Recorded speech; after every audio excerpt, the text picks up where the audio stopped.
आज स्वामी विवेकानंद का भी जन्मदिन है और इस मौके पर हम आपको यह बताएंगे कि आज के जमाने में कैसे विवेकानंद के विचारों की लड़ाई वीडियो गेम वाली पीढ़ी से हो रही है। और अगर भारत के युवा अगले 20 साल ऐसे ही वीडियो गेम खेलते रह गए तो भारत कभी भी दुनिया की सुपर पावर बन नहीं पाएगा।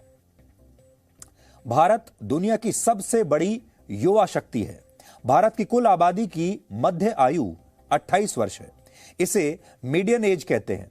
आप इसे ऐसे भी समझ सकते हैं कि इस समय भारत की आधी आबादी की उम्र 28 वर्ष से कम है, जबकि बाकी आधी आबादी की उम्र 28 वर्ष से ज्यादा है। और इस लिहाज से भारत दुनिया के सबसे युवा देशों में गिना जाता है, जबकि चीन और अमेरिका जैसे देश जो बहुत विकसित हैं, अमीर भी हैं, वो भारत के मुकाबले बहुत तेजी से बूढ़े हो रहे हैं। अमेरिका और चीन में लोगों की मध्य आयु इस समय 37 वर्ष है और हमारी 28 वर्ष है। इसके अलावा ऑस्ट्रेलिया की 39 वर्ष, रशिया 40 वर्ष, कनाडा 42 वर्ष और पश्चिमी यूरोप के देशों में लोगों की मध्य आयु 45 वर्ष है और जापान में तो ये उम्र 49 वर्ष हो चुकी है। यानी जापान की आधी आबादी 49 साल से ज्यादा उम्र की है, मतलब आधी आबादी बूढ़ी हो चुकी है। और यही स्थिति अमेरिका और चीन जैसे देशों की भी है। लेकिन भारत एक ऐसा देश है जिसके पास युवा शक्ति के रूप में एक बहुत ही मजबूत पावर हाउस आज है। और आज राष्ट्रीय युवा दिवस है। इस मौके पर हम आपके साथ युवाओं के बारे में बात करना चाहते हैं और युवाओं को यह बताना चाहते हैं कि वो शायद समझ नहीं पा रहे उनके ऊपर इस देश की कितनी बड़ी जिम्मेदारी है। हालांकि हमारे देश के पास ज्यादा समय अब नहीं है। कुल मिलाकर भारत के युवाओं के पास 20 साल बचे हैं। अगर इन 20 वर्षों में भारत एक सुपर पावर, एक विकसित देश बन गया तो देश का भविष्य कई मायनों में बहुत आधुनिक और बेहतर हो जाएगा। और अगर ये 20 वर्ष ऐसे ही निकल गए वीडियो गेम खेलते खेलते तो हम भी चीन और अमेरिका जैसी स्थिति में होंगे जहां ज्यादा आबादी बूढ़ों की होगी, लेकिन हमारा देश इन देशों से बहुत पीछे छूट चुका होगा। किसी भी देश में 15 से 59 वर्ष की आयु वाले लोग उस देश की अर्थव्यवस्था का असली पहिया होते हैं, सबसे मजबूत पहिया होते हैं। ये वो लोग होते हैं जो सबसे ज्यादा वर्क फोर्स में शामिल होते हैं। सरकार को टैक्स भी यही लोग देते हैं और देश में बच्चों और बूढ़ों की देखभाल भी यही करते हैं। सबसे ज्यादा शक्ति, ताकत भी इन्हीं के पास होती है, सबसे ज्यादा जोश भी इन्हीं के पास होता है। और इस समय भारत की कुल आबादी में इस आयु वर्ग की हिस्सेदारी है 62.5%। यानी हर 100 में से लगभग 63 लोग उस उम्र के हैं जो देश की अर्थव्यवस्था को चलाने में सक्षम हैं। लेकिन एक अनुमान के मुताबिक वर्ष 2036 में इस उम्र के लोगों का पीक आ जाएगा और इनकी हिस्सेदारी देश में 62.5% से बढ़कर 65% हो जाएगी और इसके बाद भारत बूढ़ा होना शुरू हो जाएगा। इसलिए अगर इस स्थिति को समझें तो भारत के पास अभी पूरे 20 साल भी बचे नहीं हैं सुपर पावर बनने के लिए और अपनी पूरी ताकत लगाने के लिए। क्योंकि अगर इन 20 साल में ताकत नहीं लगाई हमारे देश के इन युवाओं ने तो उसके बाद ये बूढ़े हो जाएंगे और देश भी बूढ़ा हो चुका होगा। इसके बावजूद हमारे देश के ज्यादातर युवा आज वीडियो गेम की लत में फंसे हुए हैं। इसलिए भारत चाहे तो आज जापान से बहुत कुछ सीख सकता है। यहां पर हम ये नहीं कह रहे कि सारे युवा ही वीडियो गेम्स खेल रहे हैं या सारे युवा ही भटक चुके हैं। हमारे देश में बहुत अच्छे युवा भी हैं, बहुत अच्छे छात्र भी हैं जो बहुत अच्छा काम कर रहे हैं। लेकिन अगर आप देखेंगे तो बड़ी संख्या में अब हमारे जो युवा हैं वो भटक भी रहे हैं। जीवन में उनकी जो प्रायोरिटीज हैं वो बदल रही हैं। वो मनोरंजन पर ज्यादा ध्यान देते हैं और जो बात आज हम कहने की कोशिश कर रहे हैं शायद इनकी तरफ तो उनका ध्यान जाता भी नहीं होगा। तो आज अगर उनके पास एक विकल्प है विवेकानंद या वीडियो गेम, तो क्या वो विवेकानंद के विचारों को चुनेंगे या वीडियो गेम को चुनेंगे? यह है बड़ी चुनौती। जापान की गिनती आज भले ही बहुत बूढ़े देशों में होती है, लेकिन एक जमाने में जापान भी भारत की तरह जवान हुआ करता था। वर्ष 1964 से 2004 के बीच जापान की ज्यादातर आबादी भारत की तरह युवा थी और इस दौरान जापान ने बहुत तरक्की की, बहुत काम किया, बहुत परिश्रम किया और आज जापान टेक्नोलॉजी और दूसरे क्षेत्रों में अमेरिका जैसे देशों को टक्कर देता है। और उसकी वजह यही है कि उसने अपने वो 20 से 30 साल बर्बाद नहीं किए, समय नष्ट नहीं किया।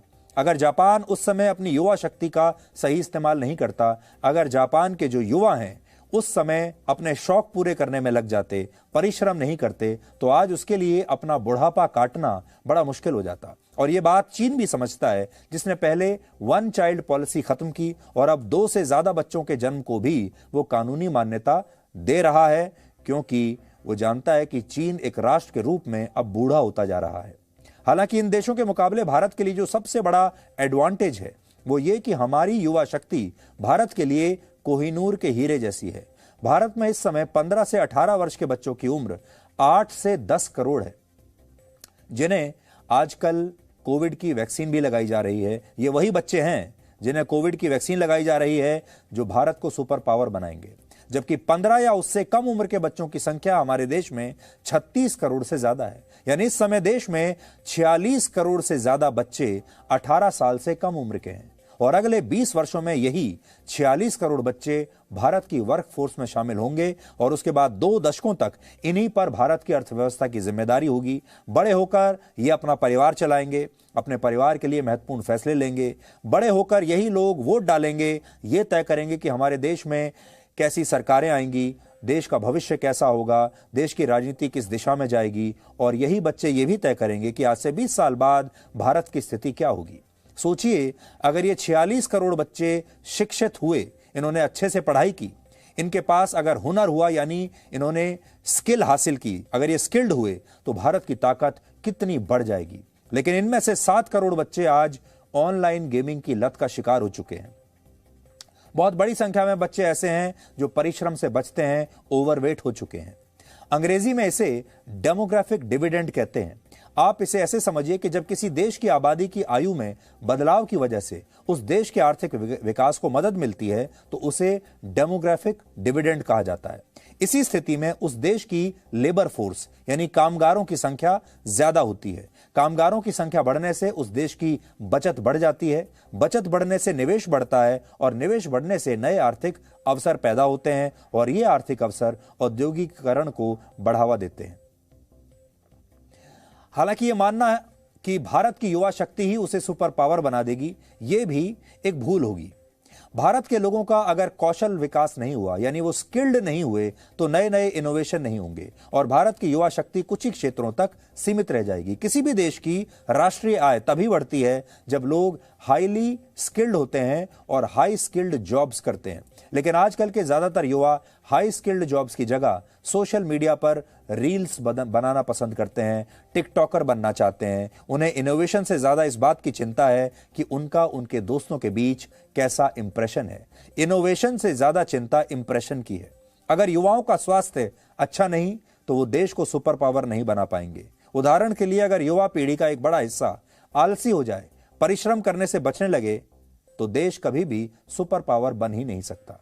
जॉबलेस ग्रोथ भी युवा शक्ति को निष्क्रिय कर सकती है। यानी लोग संख्या तो बढ़ रही है, आपके पास युवाओं की शक्ति भी है, लेकिन उन युवाओं के पास कोई काम ही नहीं है, कोई रोजगार ही नहीं है, तो फिर ये एक ज्वालामुखी की तरह होगा।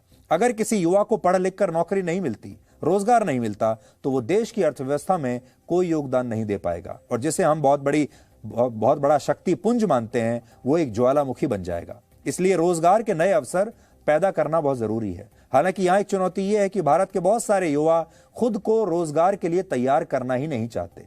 हमारे देश के युवा सॉफ्टवेयर बनाना चाहते हैं, लेकिन सॉफ्टवेयर कंपनी नहीं बनाना चाहते और इसीलिए उन्हें कई बार दुनिया में कोडिंग कुलीज कहा जाता है। वो कोडिंग तो कर सकते हैं, लेकिन बड़ी बड़ी कंपनियों का निर्माण नहीं कर सकते। वो इनोवेशन से ज्यादा वेकेशन के बारे में सोचते हैं। और एक सर्वे के मुताबिक भारत में 32% बेरोजगार ये मानते हैं कि अगर उन्हें नौकरी नहीं मिली तो वो खुद से भी कोई काम करने के बारे में सोचेंगे नहीं। यानी आत्मनिर्भर बनने का विचार बहुत सारे युवाओं के डीएनए में है ही नहीं। इसलिए हमारे देश के युवा चाहें तो इनोवेशन के लिए स्वामी विवेकानंद के विचारों से प्रेरणा ले सकते हैं। स्वामी विवेकानंद ने एक बार कहा था कि अपने जीवन में जोखिम उठाओ। अगर तुम जीतोगे तो नेतृत्व करोगे और हारोगे तो मार्गदर्शन करोगे। इसलिए यह बात आपको खास तौर पर हमारे युवाओं को हमेशा याद रखनी चाहिए। भारत के युवाओं पर सिर्फ अर्थव्यवस्था की जिम्मेदारी नहीं है, बल्कि देश की राजनीतिक व्यवस्था की जिम्मेदारी भी और भागीदारी भी बहुत जरूरी है। लेकिन इसके बावजूद इस देश के ज्यादातर युवा सोचते हैं कि उनके एक अकेले के करने से देश और यहां की राजनीति बदलेगी नहीं। और शायद यही वजह है कि जिस देश में 18 से 29 वर्ष के 25% वोटर हैं, उसी देश के 23 राज्यों में सभी सांसद 40 साल से ऊपर के हैं, जबकि 16 मुख्यमंत्री 50 से 70 वर्ष के बीच हैं।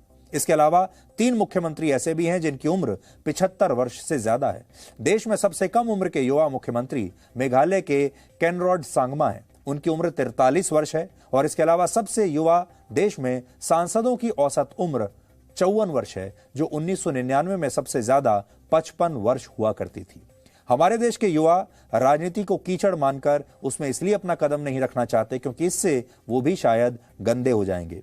लेकिन इसी सोच की वजह से आज भारत की राजनीति में युवा वोट बैंक का वो महत्व नहीं है जो मुस्लिम वोट बैंक का होता है, दलित वोट बैंक का होता है, या किसी दूसरी जाति के वोट बैंक का होता है, या धर्म के आधार पर जो वोट बैंक बनाया गया है। कभी आपने सोचा है कि हमारे देश की पार्टियां चुनाव से पहले युवा वोट बैंक के बारे में कभी क्यों नहीं सोचती, जबकि सबसे बड़ा वोट बैंक यही युवाओं का वोट बैंक है। सोचिए कितनी अजीब बात है कि इस देश की राजनीतिक पार्टियों के लिए 25% युवा वोट बैंक से ज्यादा 15% मुस्लिम वोट बैंक ज्यादा अहमियत रखता है, क्योंकि हमारे देश के युवाओं ने अपनी ताकत को ना तो खुद समझा है और ना ही हमारे देश के नेताओं को कभी समझाने की कोशिश की है। हालांकि ऐसा भी नहीं कि भारत के युवाओं में प्रतिभा नहीं है या वो इनोवेशन नहीं कर सकते। भारत के युवाओं की प्रगतिशील सोच का लोहा पूरी दुनिया मानती है और इसीलिए टेक्नोलॉजी कंपनी एप्पल में 35%, माइक्रोसॉफ्ट में 34%, आईबीएम में 28%, इंटेल में 17% और अमेरिका की अंतरिक्ष एजेंसी नासा में 36% वैज्ञानिक भारतीय मूल के हैं। इससे भारत की ब्रेन पावर के बारे में आपको पता चलता है कि भारत के लोग कहां कहां पर जाकर दुनिया के कितने बड़े बड़े देशों की अर्थव्यवस्थाओं को चला रहे हैं, कंपनियों को चला रहे हैं। हालांकि यह भी सच है कि हमारे देश के यही युवा भारत में रहकर इनोवेशन नहीं करना चाहते, या दूसरी तस्वीर यह भी है कि अगर ये भारत में होते तो शायद इनोवेशन कर ही नहीं पाते। ये लोग इनोवेशन बाहर जाकर कर पाते हैं। वो हमारे देश की भी अपनी अलग अलग समस्याएं हो सकती हैं, लेकिन अगर वो ऐसा करते हैं तो शायद भारत विकास के शिखर पर पहुंच जाएगा। और हम ऐसा इसलिए कह रहे हैं क्योंकि इस समय भारत में 5,67,000 करोड़ रुपए की मार्केट वैल्यू वाले टॉप 10 स्टार्टअप्स के मालिकों की उम्र इस समय सिर्फ 29 से 41 वर्ष के बीच है, यानी ये सब लोग युवा हैं। जिस दौर में स्वामी विवेकानंद अपने जीवन के शिखर पर थे, उस दौर में भारत अंग्रेजों का गुलाम था। गुलाम भारत की युवा पीढ़ी को संबोधित करते हुए स्वामी विवेकानंद ने एक बार कहा था, उठो, जागो और तब तक नहीं रुको जब तक लक्ष्य प्राप्त ना हो जाए। तुम जो सोच रहे हो उसे अपनी जिंदगी का विचार बनाओ, उसके बारे में सोचो, उसके लिए सपने देखो, उस विचार के साथ जियो। तुम्हारे दिमाग में, तुम्हारी मांसपेशियों में, तुम्हारी नसों में और तुम्हारे शरीर के हर हिस्से में वो विचार भरा होना चाहिए, और यही सफलता का सूत्र है। ये वो विचार हैं जिसने गुलामी के समय भारत के युवाओं के मन में स्वाभिमान और स्वतंत्रता के बीज बोए थे। लेकिन हमें लगता है आज विवेकानंद के विचारों की लड़ाई वीडियो गेम वाली पीढ़ी से हो रही है, और ये पीढ़ी अगर अगले 20 साल खूब परिश्रम नहीं करेगी तो भारत कभी भी विश्व गुरु बन नहीं पाएगा।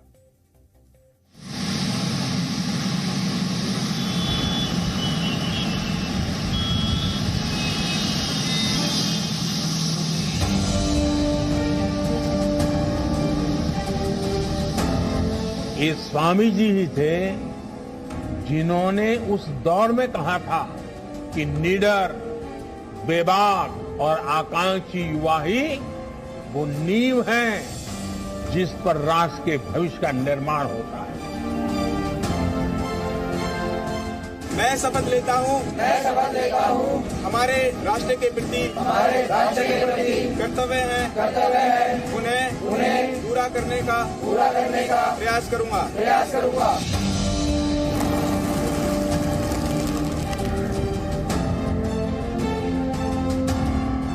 देश के लिए सपना ये है कि बिजनेस बहुत अच्छा करूं, है ना। बिजनेस से देश को बेनिफिट मिलता है, जो टैक्स में देता हूं, जीएसटी जो मैं देता हूं यहाँ से, और लोगों को ज़्यादा से ज़्यादा अच्छी सेहत मैं अपने थेरेपी सेंटर के माध्यम से दे सकूं। महिलाओं को जो समाज में जो वो हाउसवाइफ होती है उनकी कोई वैल्यू नहीं होती है, तो उनको एक वैल्यू एक मतलब एडिशनल सोर्सेज दिलवाना चाहते हैं। और उसके बाद जो गांव की लेडीज़ हैं वो लॉ के बारे में इतना जानती नहीं है, डोमेस्टिक वायलेंस की शिकार होती है, तो उनके लिए कुछ मदद करना चाहती हूँ। मैंने सोचा है कि मैं गरीबों की मदद करूँगी, जब डॉक्टर बन गई उनकी सेहत का बिल्कुल पूरा ध्यान रखूँगी।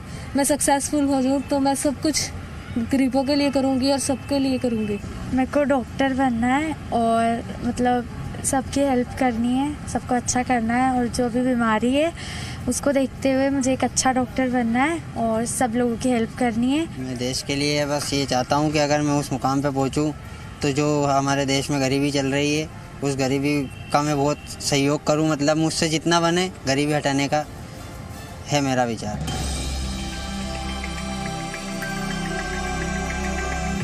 बतौर युवा हम लोग पहले अपने देश को सपोर्ट करना चाहेंगे। जैसे कि मेरा गोल है, हम डिफेंस में जाना चाहते हैं, तो हम लोग डिफेंस में जाके अपने देश को सपोर्ट करना, डिफेंस करना चाहेंगे, सुरक्षा करना चाहेंगे। कि गवर्नमेंट सब चीज़ का जिम्मेवारी नहीं रह सकता है, हम लोग को भी आगे बढ़ना चाहिए। एज हम लोग यूथ हैं तो हम लोग को भी देश का आगे बढ़ने के लिए भागीदारी होना चाहिए। युवा एक देश के लिए बहुत बड़ा महत्व रखता है। जब तक उसको अच्छा शिक्षा नहीं दीजिएगा तब तक युवा कुछ करेगा नहीं।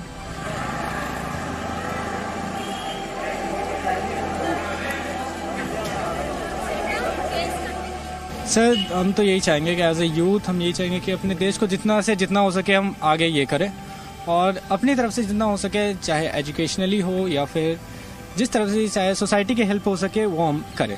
देश के लिए मैं कुछ करना चाहता हूँ, तो मेरा फीडबैक ये रहेगा कि सबसे ज़्यादा जो है मेडिकल फैसिलिटी को इम्प्रूव करना चाहिए गवर्नमेंट को। ये सबसे ज़्यादा मतलब सबसे मेजर इशू है इस टाइम पर, क्योंकि आपको पता है कि ओमिक्रॉन सेकंड वेरिएंट है और इसका काफ़ी ज़्यादा बढ़ रहा है। सर सबसे पहले मैं यहाँ की शिक्षा के लिए, शिक्षा में सुधार करना चाहता हूँ, और मतलब शिक्षा को सबसे पहले सर्वोपरि मैं शिक्षा को रखता हूँ, क्योंकि शिक्षा से यूथ को बहुत ज़्यादा इफेक्ट होता है, और आगे जितनी भी चीज़ें होंगी, अर्थव्यवस्था है, सरकार, ऐसी सारी चीज़ें पूरे देश के लिए, या हम अपने अगर अपनी कंट्री के बोले इंडिया के लिए, तो बहुत ज़्यादा ज़रूरी शिक्षा है।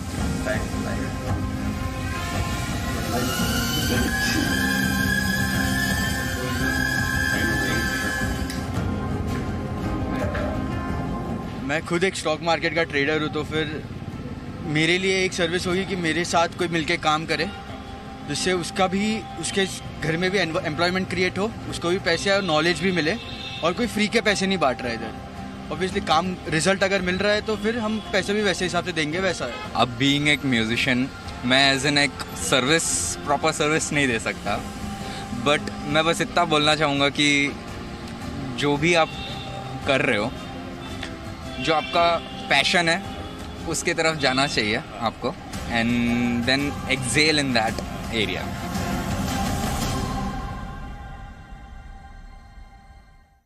हमारे देश के नेता आज भी ये सोचते हैं कि चुनाव से पहले अगर वो हमारे देश के युवाओं को फ्री मोबाइल फोन दे देंगे, फ्री लैपटॉप दे देंगे, फ्री स्कूटी दे देंगे, या मुफ्त की साइकिल दे देंगे, मुफ्त की मोटरसाइकिल दे देंगे, तो हमारे देश के युवा खुश हो जाएंगे और वो उस नेता को या उस पार्टी को वोट दे देंगे। एक बहुत बड़ी गलतफहमी है, और इस गलतफहमी को हमारे देश के युवा ही दूर कर सकते हैं। हम ये चाहेंगे कि आप मुफ्त की चीज़ों के प्रति आकर्षित होने की बजाय, अगर आपको मोटरसाइकिल चाहिए, स्कूटी चाहिए, लैपटॉप चाहिए, आप खुद लीजिए। खुद अपने आप को इतना सशक्त बनाइए कि आप ये सारी चीज़ें खुद ले सकें। आज देश के युवाओं से, अगर आपके परिवार में युवा हैं तो उनसे यही कहना चाहेंगे कि सारी जिम्मेदारी अपने माता पिता पर मत छोड़िए, सारी जिम्मेदारी अपने स्कूल और अपने अध्यापकों पर मत छोड़िए, सारी जिम्मेदारी सिर्फ सरकार पर ही मत छोड़ दीजिए। अपनी जिम्मेदारी मत भूलिए। कुछ जिम्मेदारियां आपको अपने लिए भी रखनी चाहिए। आपके जीवन में क्या सिद्धांत रहेंगे, आप किन सिद्धांतों का पालन करेंगे, और आप भविष्य में क्या करना चाहते हैं। सबसे पहले अगर आप अपने परिवार को सशक्त बनाएंगे, मजबूत बनाएंगे, तो आपका समाज मजबूत होगा, और समाज मजबूत होगा तो फिर आपका देश भी मजबूत होगा। और वो दिन दूर नहीं है जब देश मजबूत होते होते एक दिन भारत विश्व गुरु बन जाएगा। लेकिन उसके लिए आपको थोड़ा समय वीडियो गेम की स्क्रीन से बाहर निकलकर देखना पड़ेगा। आपको थोड़ा सा समय अपने मोबाइल फोन की स्क्रीन से बाहर निकलकर बिताना पड़ेगा। थोड़ा सा समय सोशल मीडिया से बाहर निकलकर, लाइक्स की दुनिया से बाहर निकलकर, इंप्रेशन की दुनिया से बाहर निकलकर, टिकटॉक की दुनिया से बाहर निकलकर या फेसबुक की दुनिया से बाहर निकलकर भी आपको अपने बारे में सोचना होगा कि आप असल में जा कहां रहे हैं। और ये सब काम करने के लिए भारत के युवाओं के पास सिर्फ 20 साल हैं। ये 20 साल हमसे कोई छीन नहीं सकता, और अगर हमने इन 20 सालों को बर्बाद कर दिया तो ये 20 साल हमें कोई वापस लाकर दे भी नहीं सकता। Presenting B News app, available on Google Play and App Store. Download it now.